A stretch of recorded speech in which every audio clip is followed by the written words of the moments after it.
ఆ ప్రభు అడుగుతున్నాడు, అయ్యా వీరేం చేయుచున్నారో వీరికి తెలియదు కాబట్టి వీరిని క్షమించమని. అసలు ఎందుకు క్షమించమని అడుగుతున్నాడు యేసయ్య? ఏం చేశారని క్షమించమని అడుగుతున్నాడు అంటే, హేళన చేస్తూ ఉన్నారు, అవమానిస్తూ ఉన్నారు యేసయ్యని. మొట్టమొదటిగా వాళ్ళు ఏం చేస్తున్నారట, యేసయ్య యొక్క వస్త్రమును, ఆయన వస్త్రము కొరకు ఏం చేస్తున్నారు, చీట్లు వేసుకుంటున్నారంట. ఎవరికైనా తెలుసా చీట్ల ఆట?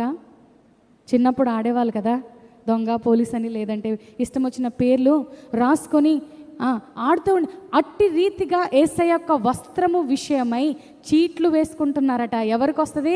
నీకా నాకా? ఆయన యొక్క పై వస్త్రం ఎవరికి వస్తుంది? నీకా నాకా? లేదంటే ఆయన యొక్క నిలువుటంగి ఎవరికి అనేది చీట్లు వేసుకొని ఎంతో అవహేళన చేస్తున్న ప్రజలు ఆయన క్రిందే ఉన్నారు వారందరూ.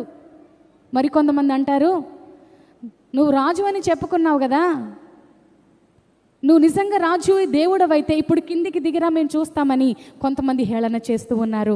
మరికొంతమంది ఇష్టం వచ్చినట్లుగా అసభ్యంగా మాట్లాడుతూ ఉన్నారు.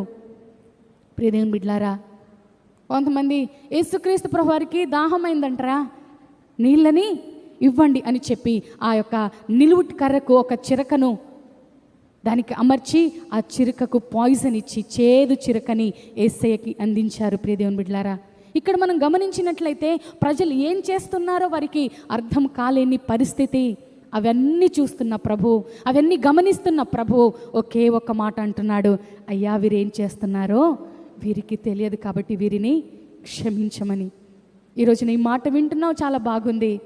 యేసయ్య కలిగిన హృదయము, ఆయన కలిగిన మనస్సు నీకుందా?